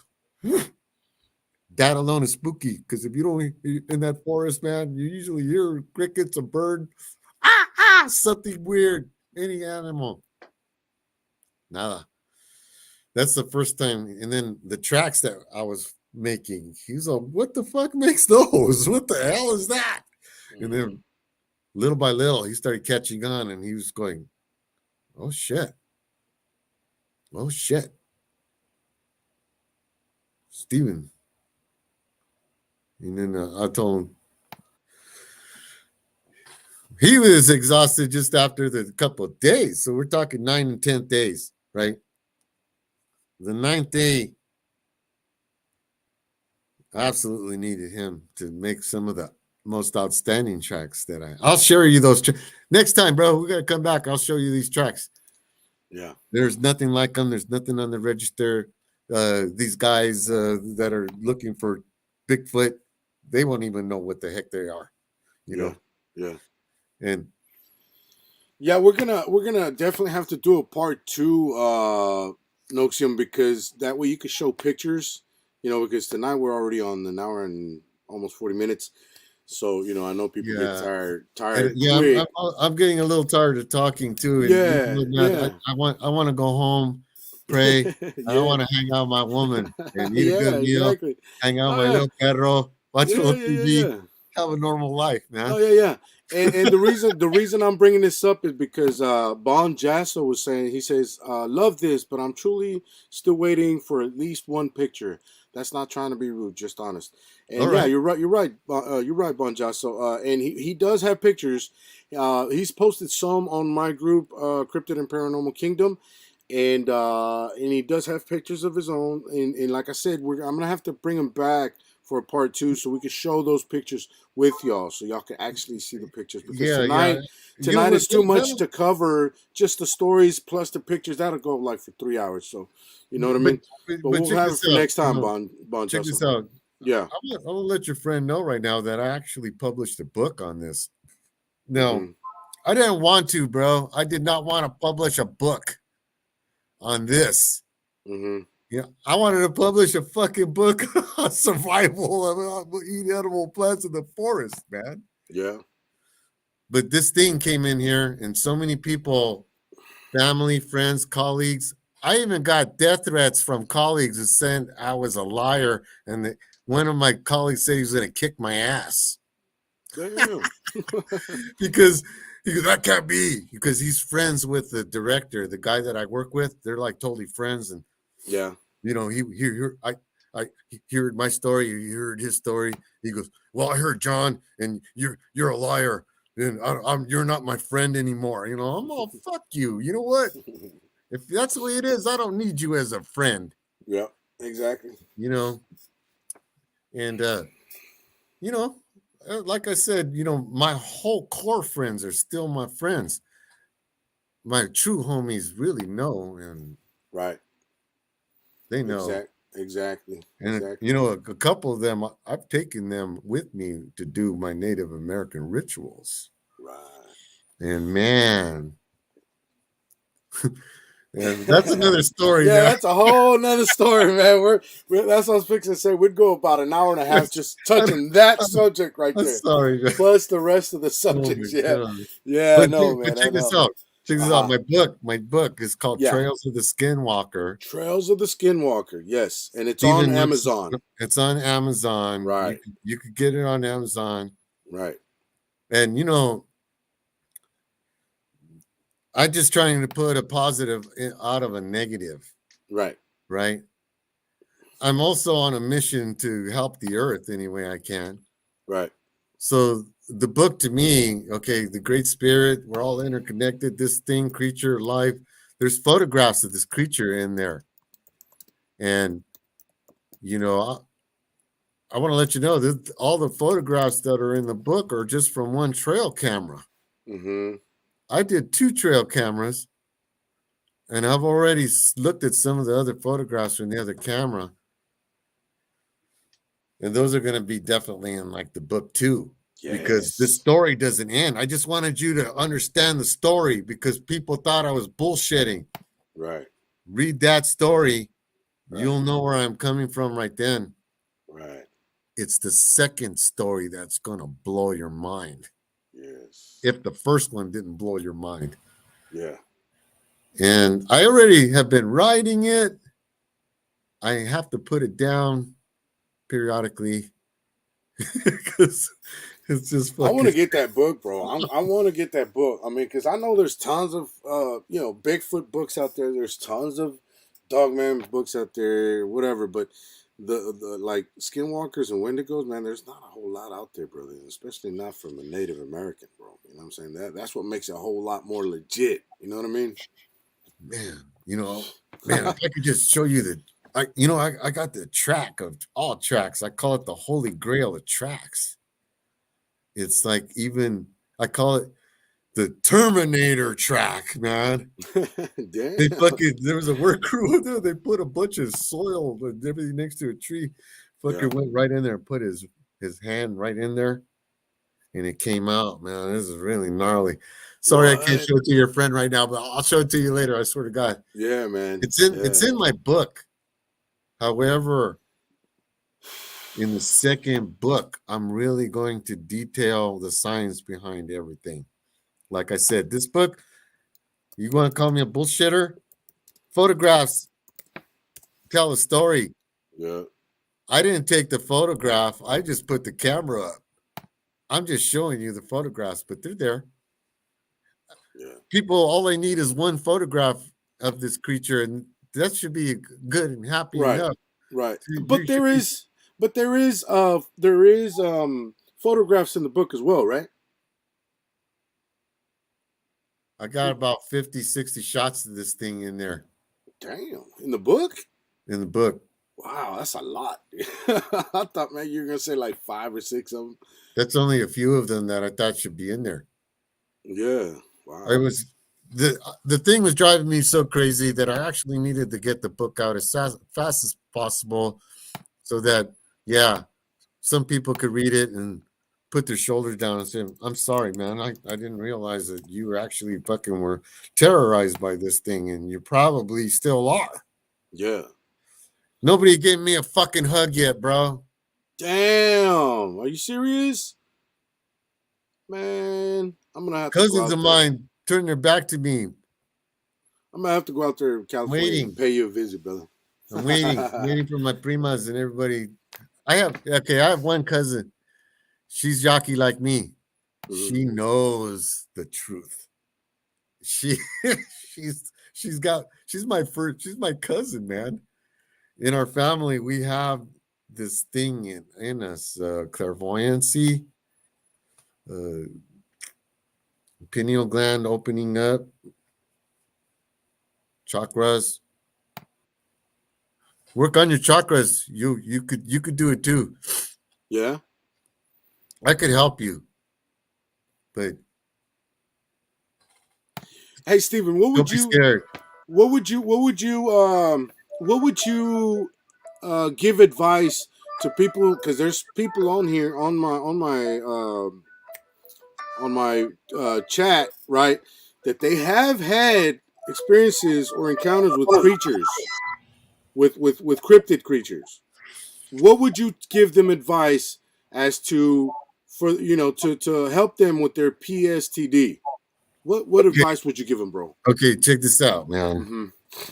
Dang, man, this is an important thing, bro. I know we got 10 more minutes left, Yeah, right? yeah. Okay, look at. There's a lot of things that you could do right away. Okay, this thing is, you've seen it. It's seen you. It's scary. You need to do a cleansing right away. You need to do a sweat. You need to get that out of you right away. Right. You right? You need to hold obsidian with you when you do your sweat. Now, when you're sweating this thing out, right, and you have your obsidian in there, you're putting your thoughts to the obsidian. Obsidian is the cross between this world and the underworld, volcanic glass, right? So it's a very powerful stone to have in your room. So, but what's it called again? Obsidian. Obsidian. Man, I gotta So you know, I'm lucky in ways. I have a Native American community, and I know a few people that have certain powers that help me get over this thing and continue, because it's something that I need to do forever now, and it's all right because I do it anyway, right? What is it? Is it a jewel? Is it a stone? Is it a stone? Volcanic glass. Okay, volcanic glass. Okay. Cool. So you could put your intent into this thing, and then ask this creature to leave you alone through that stone, and then go bury it somewhere far away from you, right? Okay. That's one thing. That's one thing that you could do right away. Right. Now, the next thing that you could do is don't get over consumed by this thing. It wants to take over your spirit, your soul. Don't let it. Don't lose your sense of humor. Exercise normally. Eat good food, organic food. Keep your temple strong. Know that you are are divinely guided yourself. Realize that you are divinely guided, that the creator, from right here on this point on, you're actually going to be better than you were before. In everything that you do, you're going to go for the gusto because you've got a second chance in life. Get rid of this thing spiritually and pray for it. It's hurting too, man. Yeah, because I know you got PTSD too. When I mentioned it to you, like the buddy that I have that has real strong PTSD, you said, you know what, I have that shit too, brother. But I just don't, really, let it be known that much or whatever. But I have that too. So I'm like, man, wow. I had it bad for a couple of months there. And other people have encounters of this thing, but I've actually been within a foot of it. So me having post-traumatic stress syndrome, it's a little deeper because I actually got hit by it. He hit me in the leg. So I had a physical mark on it. I still have a little bruise to this day. It's getting better, but it ain't gonna turn me into a wolfman, bro. Right. I work for the Great Spirit. I'm a secret agent. I work for all of you folks. So if you get in this thing, like I was just showing you, my mojo kit, tobacco, all these wonderful crystals, they're for our usage to balance ourselves, not only if you see this thing, but to balance ourselves anyway. Right. These things, so they keep us energized and grounded. Hey, keep your hands in the earth. Do stuff, man. Everything that you used to do it more. Plant. Get connected to earth. Creek restoration. Go. All the good things that the earth has to offer. You are now part of it. So stay in tune with earth. Basically. Yes. Watch less TV. Yeah. Get regrounded back onto the earth mother. Coatlacu. Yeah. Bring in the deities. Right. The Queen Mother herself, Isis, anybody, whoever it is that your mojo is that brings you the power to keep evil forces away from you. Noxium, I'm gonna have to get with you another day because I know, man. No. Personally, because I think, and I've said this before on other shows, I think that maybe I might have some type of negative attachment to me. That's why things don't go as well as I wish them to. So I'm thinking maybe, because I really don't believe in all that witchcraft shit, right? But what if somebody did that shit to me and I don't even know it? You know what I mean? So I'm like, you know what? Maybe let me do that cleansing, shit or ritual, whatever people do, or maybe shamans or native tribes do to push away any type of negative attachments or any type of negative entities or whatever. You know what I mean? Because you know why I'm telling you this? Because I can't sleep sometimes. I wake up right at fucking 3 a.m. in the morning, and I fucking hate that because then it breaks my sleep cycle. It breaks my sleep, bro, and then I'll be up awake for about an hour or maybe 2 hours. Yeah. And then when I'm supposed to get up, I don't want to fucking wake up, right? When I put my alarm, say, 8, 9, or 10 in the morning, whatever, and I fucking can't get up, bro, because I woke up out of nowhere for no apparent reason when I could have just, kept sleeping. And I have that, bro. I have that where I can't sleep straight 8 hours or not even 7 hours straight, bro. The most I could sleep is like 6. Start drinking elderberry. Start drinking elderberry tea with honey before you go to bed. Okay. Elderberry. Okay. And that usually helps me. And I think, you know what? I think it's more than anything negative or that type of shit. I think it's more in my head, bro. That I'm just maybe have some type of traumatic disorder that I don't know of, and it doesn't let me sleep like regular people. See what I'm saying? Yeah. So I can sleep like, okay, look. First of all, I go to sleep. Say I go lay in bed 10 o'clock. Well, I'm sitting there moving and tossing and turning, and I can't go to sleep till about 2 a.m. Okay, that's one. Then when I go to sleep, finally go to sleep, boom, wake up 3 or 4, in the morning, out of nowhere for no reason. I go to the bathroom, go outside, smoke a cigarette. Kind of just because the cigarette mellows me down, and kind of calms me or whatever. And then I try to go back to sleep.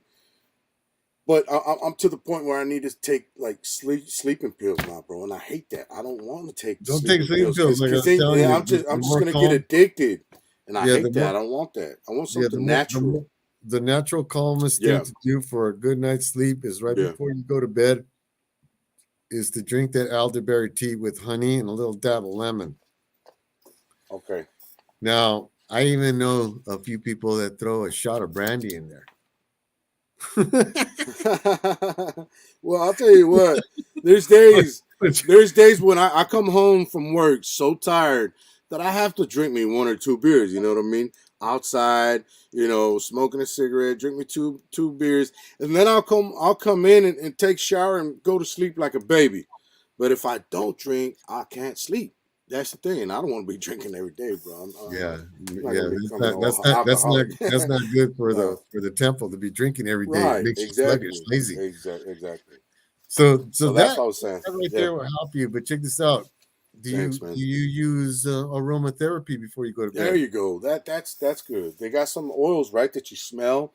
And it helps you. Use pine oil or sage oil. There's lavender oil. Yeah, these things, right? They make you smell good. You want to. That's the thing. Don't let this thing hurt your spirit. Brush your teeth. Take your showers. Clean your ass. Make yourself presentable. Yeah. Yabachmu. I feel strong. Make sure that you got the power within you to do it, man. Yeah. Man. Yeah, my good friend OK Nana says spray peppermint on your pillows too and give me the brandy. She said give her the brandy. That works. That's a good one. I carry peppermint with me in my pocket too all the time. Yeah, all these things are really good, and they not only smell good. Yeah. So and you know what? People tell me, hey man, you stink like shit, dude.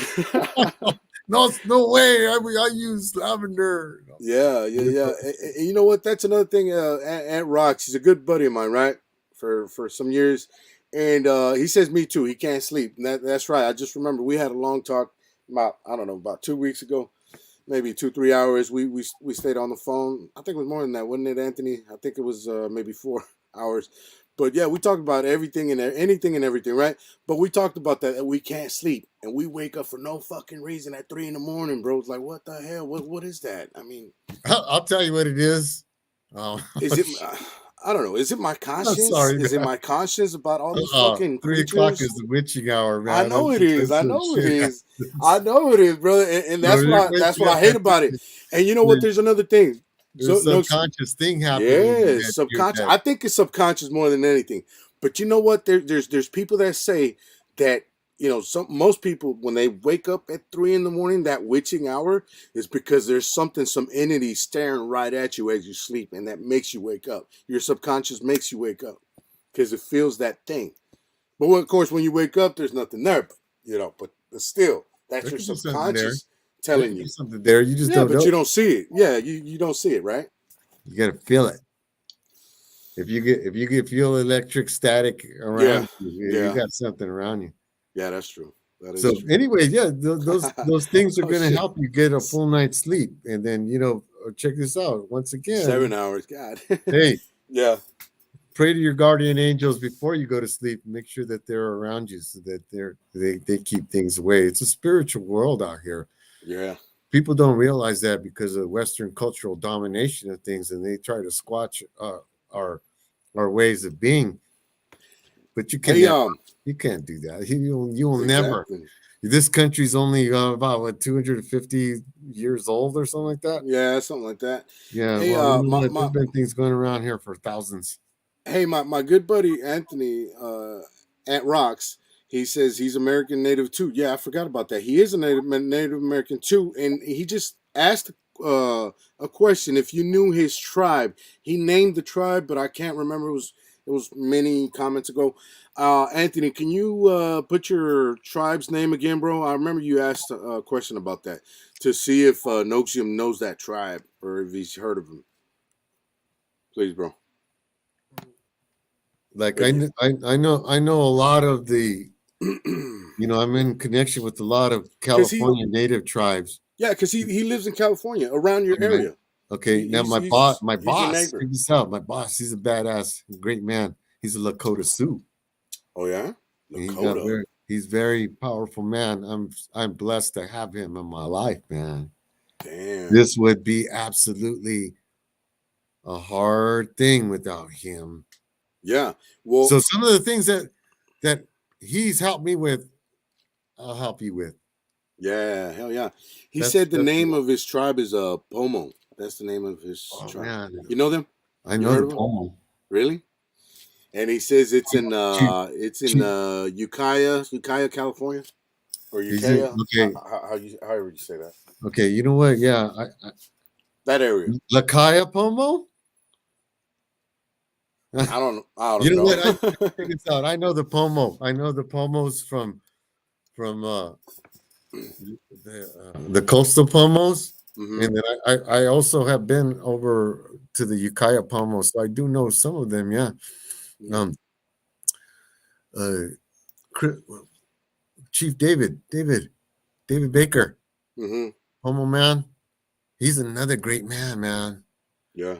And I haven't ran across him in 5 years, but I was able to hang out with the Pomos, and they invited me to their real powwow. There's powwows at yeah. I went to the real powwow. I can imagine. Holy shit, man! A lot of peace pipe going around, man. Shoot, peyote, everything, you name it. Power people, everybody, lovers of the world. And so Pomos are good people, great people. Yeah. So yeah. I got now it says I get my sage and sweet grass from a Lakota in Sioux. From a Lakota Sioux. Sioux?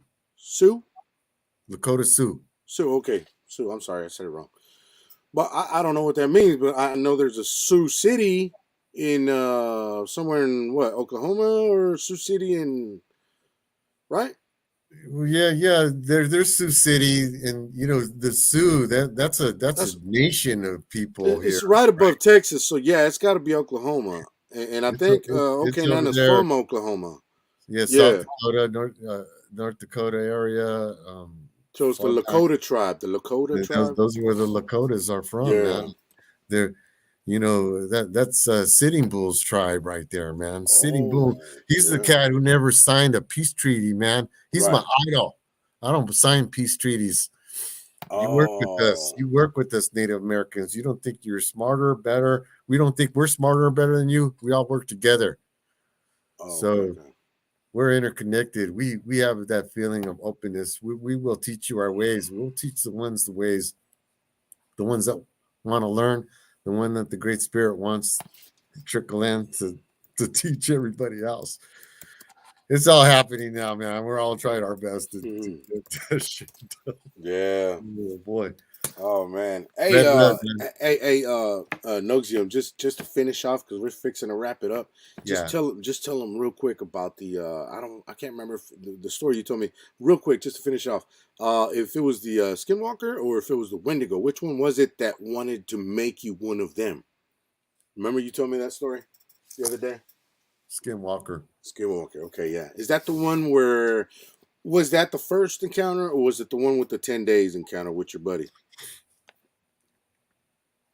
Because the first encounter you were by. It was afterwards. It was afterwards. Was it totally different? I don't even really want to talk to you about that right now. It's a supernatural thing. Okay. But he was trying to get you to join him.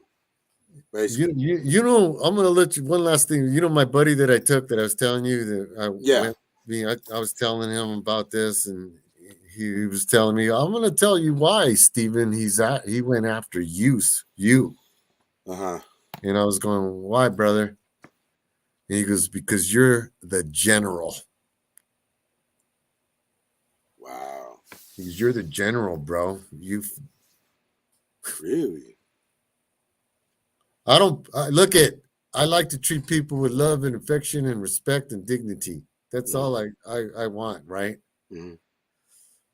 I don't think I'm I don't want to be higher or anything like that. The creator has given me a gift. Mm-hmm. I try to use it to the best of my ability, and I'm not that's where I'm at, brother. I'm here. Right. But see, I think my theory is that he I think he wanted to make you one of them because he knows what you're capable of, and he knows your special gifts as a Native American. That's why. Yeah, you're right. Yeah. So, yeah. Okay. But you know what? I'm on the human level, man. Like I said, and I feel good, grounded, and I'm feeling stronger every day. Yeah. And I just keep doing my thing the best of my ability. I think I'll be okay. Hell yeah, man. And then just keep praying and have my stuff and do good deeds, man. You'll be all right. Yeah, exactly. Yeah. Exactly. Be a good person.